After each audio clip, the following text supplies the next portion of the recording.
Hello everyone, welcome to our video about understanding continuous integration and continuous deployment CICD. So it is very important to understand the continuous integration and continuous deployment principles and the practices, no matter what is the tool or the platform that you are using. So it doesn't matter what is the tool or the platform if you don't understand the practices and the principles very well. Once you understand that, you can implement these practices and principles using any platform or tools. A quick introduction. I will give you a quick overview about this session because this is a circle session. I will explain what I mean by circle session, and then we will get an overview about build and deployment time, the duration of the build and deployment, what is the task, and map that to the time to the build and deployment. Then we will get understanding about the difference between the build and release tasks, or what can be run within the CI and what can be run within the CD. Then we will get understanding what is the continuous integration, again, to emphasize the principle and the concept of the continuous integration and what is the quality gates. Then we will understand software development lifecycle activities so we can understand what is the process. And after that, we will understand how to work with different environment and how to promote the package from one environment to another. And then considering the sign-in and sign-off as a part of the deployment process when we promoting the package from one environment to another. Then talking about how we must consider the security as a part of our CI/CD pipelines. Then we will take an end-to-end process from the high-level perspective so we can understand that. But first, let me give you a quick introduction about myself. My name is Mohammed Radwan. I'm a developer technologies MVP and principal DevOps consultant. I have been doing software development for more than 15 years now, worked on several projects for different enterprise customers across different regions and countries. I heavily participated in the community, developed several frameworks, presented many sessions, holding various certificates for Azure and DevOps.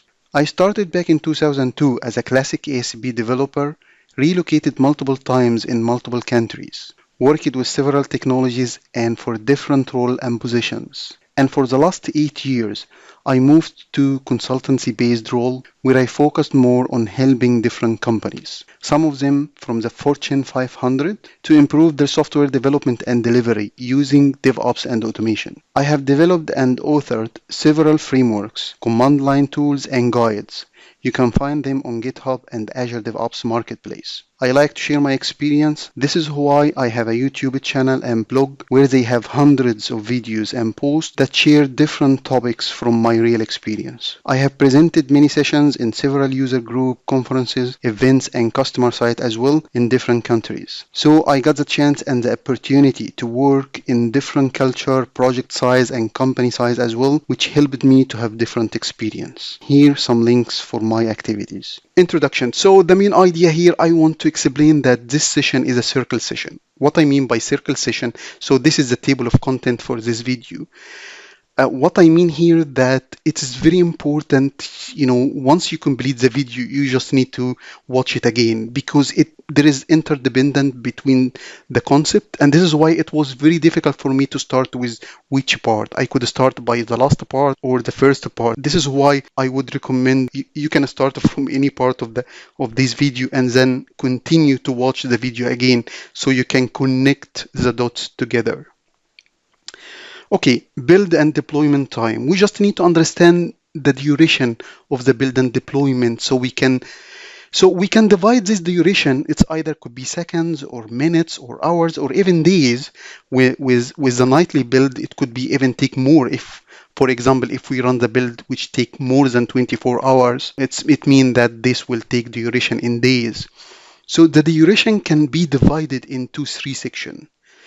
The first is the download time. So once you have a build agent, the first step in the build is download the source code from the source control. so it can start compile the application. If you are in an old school, like you have all the third-party library as a part of the source code, which means that you will download the source code as well as the third-party libraries, or if you're using the modern development engineering, which means that you don't keep your libraries as a part of the source code. Instead, you're using a repository management or package management, any third-party package management, like for example, Azure Artifact or Nexus or Artifactory, which mean that this download time will only download the source code but not the third-party libraries, because you will need to restore these libraries from the repository or the package management repository during the first step before the compile time. Once you download all the source code, let's say that you have the modern engineering, which means that it is not included the third-party library, then the next step is the compile time. So within the compile time, the first step that you will restore all the third-party packages from the package management repository. So this will download all the third-party packages. And then now you have the source code and the third-party packages. So now you can compile the application. So the compile time, including downloading the third-party packages or restoring the third-party packages as well. Once this complete, this is the compile time. So this duration will take based on downloading all the third-party libraries and the compile time for your source code. Once you completed, then the third section for the build and deployment duration is other tasks. What could be the other task? It could be many tasks. Running the unit test, static code analysis, security static code analysis, integration testing, passive penetration testing, active penetration. There is many tasks I will explain. So let's understand what is the difference between the build task and release task, or what we can run within the CI and what we can run during the CD. You can watch this video for more information about Kubernetes cluster, how to deploy Docker image to Azure Kubernetes service, and how to configure CICD pipelines for an end-to-end development and deployment scenario. So in the build, we usually compile the application or bundle and minifications, any form of transforming the source code into machine-specific or a destination-specific language. For example, bundle and minification. The bundle here usually for the JavaScript. So in the development time, I will need all the JavaScript in a readable form.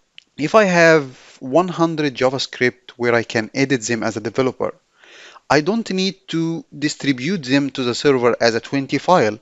So in the bundle, it will just making one file that contain all the JavaScript code, for example, because it doesn't need it for the server that host the application, for example. The same for the minification. We don't need the space and carriage return and comments and all of that. The steps of transforming the source code into a destination specification. After that, versioning the application, run unit test, calculate code coverage for the unit test, run code analysis, static analysis, code smell, measure technical debt, code smells, calculate and run code metrics, depth of inheritance, cyclomatic metrics, different code quality for my source code, create the code documentation, package artifact, and store the package in the repository. So this is the last step of the build, is to store the package in the repository usually, but we don't run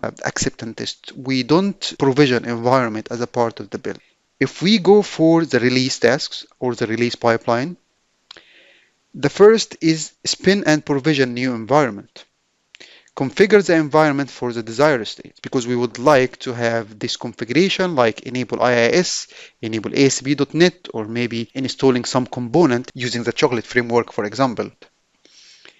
Then pick up the package and start deploying to the environment. Install the package on the environment, configure the package on the environment or the application on the environment, create testing data, run integration and acceptance test, roll back to the previous version if we needed, promote deployment to next environment, move database from production to pre-production in cases we want, And of course, part of the process of the pipeline is to clear the sensitive data or remove the sensitive data, send the email or maybe SMS or Twitter or maybe even post to a Facebook group or so this is the release pipeline tasks. So what is continuous integration? It is very important to understand what is continuous integration and with and without continuous integration and why we need it in the first place. Why does the code become not integrated?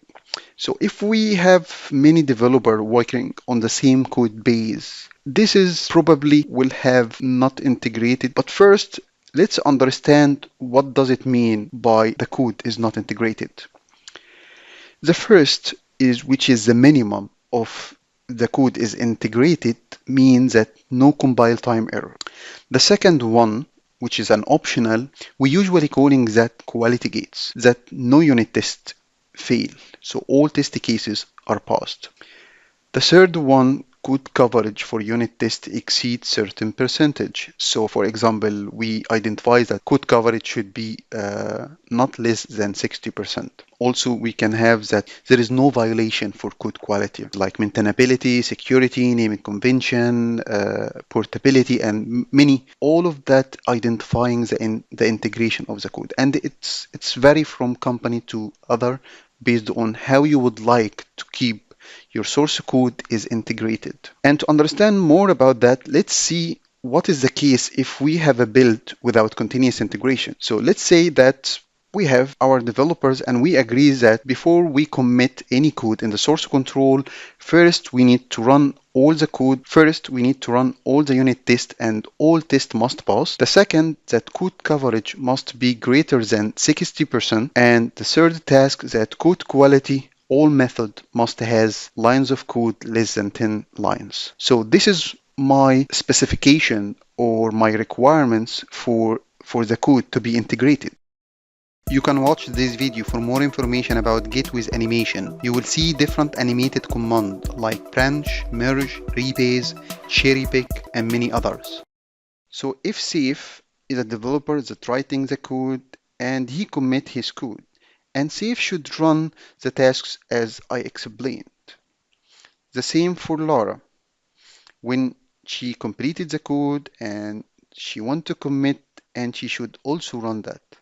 But for me, I don't know if they run that or not. No one knows if they run or not. This is why they might run. Maybe they forgot, maybe they have a problem. I don't know. And in this case, their code will not be integrated, and this will lead that one of them or maybe both of them will commit a code which is not integrated and doesn't satisfy my quality gates or specification. So let's see the scenario with continuous integration.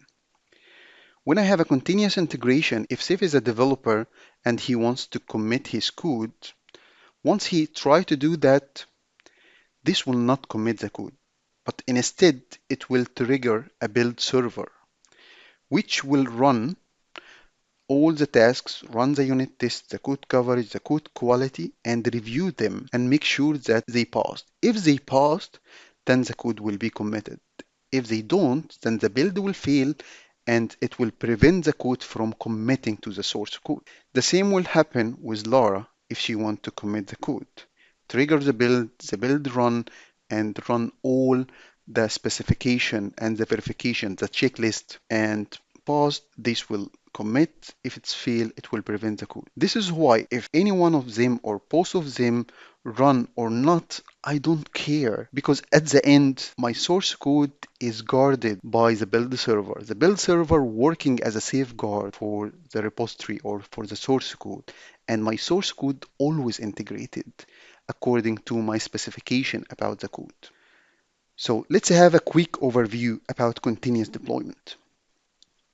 The developer starts writing code, which usually a high-level language like C#, for example, and then they start kick the build or start building the application, and the build will produce the artifacts, which usually is the transformation of the source code into If this is a desktop application, it will be machine language, assembly for .NET, for example, or if this is web application, this could be minifying JavaScript and CSS.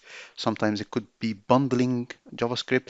The main idea of the first step of the build is to transform the high-level language into a language destination specification. And of course, the build can has many tasks as we explain, like run the unit test, for example, and code quality and so on. And usually the last task of the build is to, once we have, as we explained, the build is creating the artifacts. As we have the artifacts, the last task is to package this artifact. And the main idea of the package artifacts is to organize these artifacts into package. Just it's matter of organizing these artifacts in a way, boxing them to be easy for distributing or redistributing. Once I have the package, then I start provisioning the destination, creating the environment and preparing the environment. And after that, I pick the package and then deploying the package. This was in the old. But now the best practices recommended that before I doing the provision and the deployment, I should store the package in the storage. And this is exactly what we are going to use the package repository. So once I store the package, and if we remember the four practices of the continuous delivery, build once and deploy multiple times, this is exactly what we will do when we store our package, because we are going to store the package in the store. Now we deploy to the dev environment. If I want to deploy the QA or the pre-production, then I will just pick the same binary, which is the same package from the storage, and start deploying that, of course, provisioning the environment first and then deploying that. So build once, deploy multiple times. To move from one environment to another, usually it required approval. And we have two types of approval, the pre and post deployment approval. So the pre-deployment approval, it's like sign in to receive, and the post deployment, it is like sign off for completion. So for example, if we are in the dev environment and after deploying to the dev environment and everything is fine, then it's required some of the developer or maybe the dev manager, according to the process, that to sign off that the development complete. Once this completed, then in the next stage, which is the QA, then the QA needs to have a pre-deployment approval. So they sign in that they receive the build to start working on the test. Once the QA approve in, then the deployment start. And of course, this will start by provisioning, pick the package from the storage, deploy the application. Then after that, run automated acceptance test and maybe run some manual test at the end. And once it's completed, then the next step is a post-deployment approval, which means that the QA completed the work and they sign off. And the same for the next stage. There is a pre-deployment approval. Once it's approved, then the environment will provision and deploy. If this is a pre-production, then there is a post-deployment, which means that we sign off and ready for production, and so on until it reach the production, which means that there is no post-deployment, as the application will stay and will not go out, as there is no next stage. So let's look in details for the release management steps for one stage, starting from the pre-approval deployment and the post-approval deployment. We will take the QA as an example.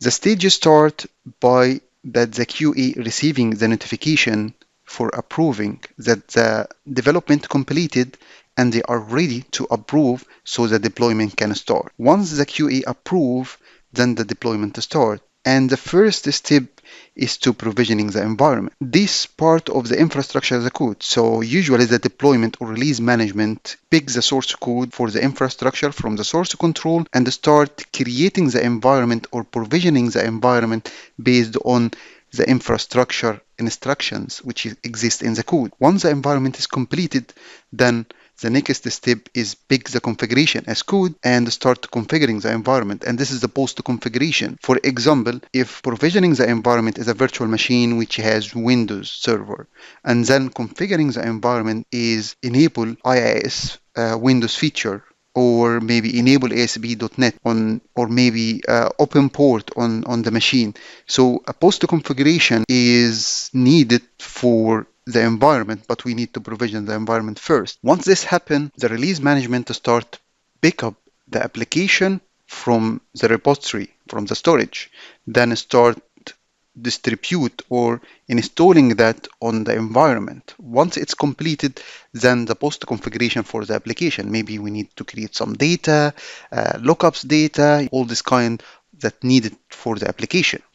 Once this completed, then the release management will start creating the testing data, because to run an automated UI test, you will need data. For example, if you want to test that the registration is successfully, then you need to have a username, a password, the email to you can try that with different scenario. So the first step in running the automated test is creating the test data, then running the automated test. Once this passed, it means that the environment ready for manual test. Then the QA go and start running the manual test. Once they approve the manual test, everything is fine. They sign the stage, which means that the application is passed all the test. And this means they sign off, which means that this will trigger the notification for the next stage approval, of course, usually by email. So this is the release pipeline steps. And as we saw, the release pipeline doesn't include creating artifacts or package or store package in the repository, but release pipeline is responsible for running automated acceptance tests, and creating the package and all these tasks is part of the build, not the release. You can watch this video for more information about Docker, containerization, and where and how Docker can fit with DevOps and CICD pipelines. So let's look in more details about different environments and the process for moving the package between one environment to another, which we calling promoting the package. We usually have different environments, and this could be different from one organization to another. So this is just an example. The first environment, which is the development environment. This is usually the environment where the developers start verifying that the development is complete. We have two approaches here. The first is that consider each developer machine is a developer environment, or in some cases, it may require having a development server. The main point that if it is required to have a development server, don't make it as a bottleneck, because this is the last step before moving to the next stage. And if you have one development server, then this will make a bottleneck, because for example, if another developer want to deploy to the dev server but it's not available because it's occupied by another one, this will make a problem. So we should have like one-to-one relationship between developers and development environment. And this is not only for development environment, but for every environment. We should not have a bottleneck that the environment is not available. You may be asking now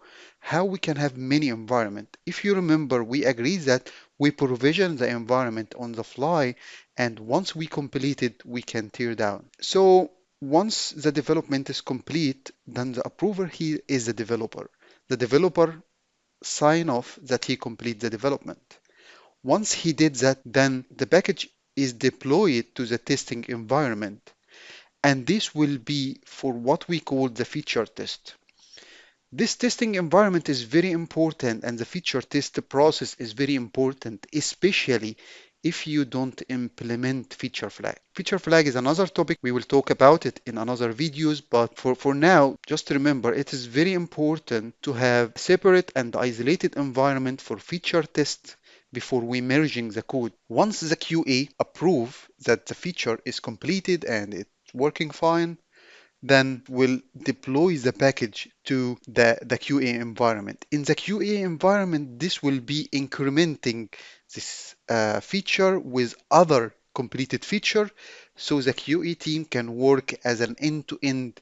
So here is an integration testing between different features before promoting that to the next stage.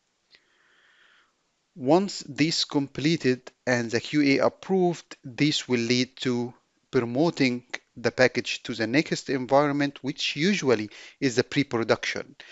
In the pre-production, we usually try to have some of the real data from production, of course, after we clearing the sensitive data, so we can verify the application with the actual data, which very important. Then once the pre-production and the release managers approve this package, then the package will be deployed to the production. But moving the application or promoting the application from one environment to another, it requires sign in and sign off. So for example, if I want to move or promoting my application from test to QA environment, I need to sign in.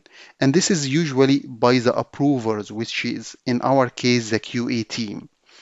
So either could be automated or manual, but it requires specific criteria in order to sign in. So what is the meaning of sign in? So the first is that you accept this release to be deployed in this environment. Because, for example, maybe this environment is busy or occupied by other work. So the first is by accepting that you agree to deploy these bits to this environment. The next is that you accept that this release has all the definition of done for this release. You approve that you received that, so you just sign in. You also accept to start working on this release. So once all of that, it means that you sign in to accept this release and to deploy that. Once this will deploy the bits here or deploying the application in this environment, and of course we start working on that. Again, this could be manual work, this could be automated, but this means that there is working going to be happen once the sign-in process completed. After that, once you complete the work, then you need to sign off in order to move to the next environment. And the sign off here means that you approve that this release has complete all the work in this stage, and you approve that you done your work.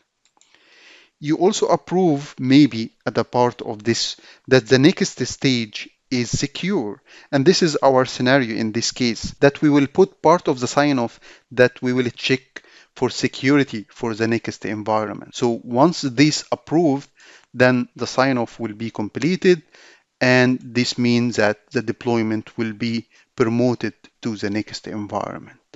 So this is how we can integrate the sign in and sign off as a part of the process. So now we can use, and of course, the time between the sign in and the sign off, which is the time for executing the work. This is what we called build verification time. And this is very important KPI for measuring the DevOps, by the way. Considering security during the CICD, it's very important to remember that we need to consider security as a part of our CICD pipeline. And in order to do that, I will explain very high level about that. So once I complete the code and I run the continuous integration, then I need to check for security within the source code by the continuous integration pipeline. So which means run static application security testing, so I can check for code vulnerabilities. Also, I need to check for OSS or open source software libraries vulnerabilities, because maybe my code is secure, but the third-party libraries is not secure. Also, I need to check for the license allowance for the third-party libraries if it is an open source. Also for the version outdated, to make sure that I'm not using an old version of the library. And also to check my infrastructure as code, because I want to make sure that my infrastructure as code is secure, which means that will produce a secure environment if I create an environment based on this code. Once this complete, it means that, and with everything is complete, I mean I can deploy to the development environment. In this case, I can run part of the CD, the passive penetration testing, which is a dynamic analysis to make sure for vulnerabilities on the application. Once this complete, I will run another deployment, which will run a verification test to make sure also that the actual environment, which in this case the test environment, and this is, we are not here testing the code, because we testing here the actual environment. If this is a new environment created as a part of the pipeline, then no need to check that. But if this environment is an existing environment, I just need to scan the environment for security to make sure that there is no drift, the drift status for this environment from the actual environment and the infrastructure as code, or the secured infrastructure as code in my code. Once this secured and it's completed, then I will deploy my application to this environment, and doing also I can do passive penetration testing on this environment.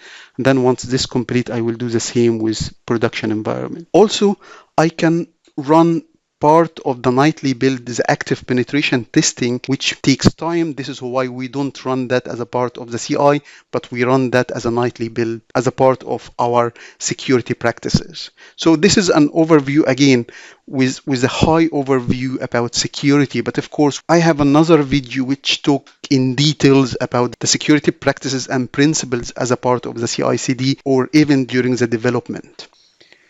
Let's look at that from a different angle to make more sense. When the developer is starting committing the code to the source control, the source control will trigger the build automation. And if you remember, the build automation will start creating the artifact, the package, and all this. And maybe the unit testing will fail, which will bring the feedback to the developer that they need to fix. Once the developer fixes that and start committing the code again, and in this time, the unit testing passed.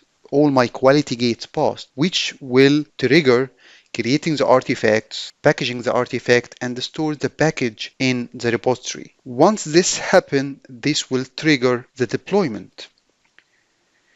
By triggering the deployment pipeline, the deployment starts by pick up the package from the repository and start provision the environment, deploy the package to the environment, and start run automated acceptance test. If the test fail, then this will get a feedback for the developer. So the developer now needs to fix the problem. Then after the developer fix, it goes through the steps from the beginning. Once the automated test has been accepted or has been passed, then it will wait for the approval from the QA to approve and sign off to promote the package to the next stage. Once they approve, again, it could be approved automatically.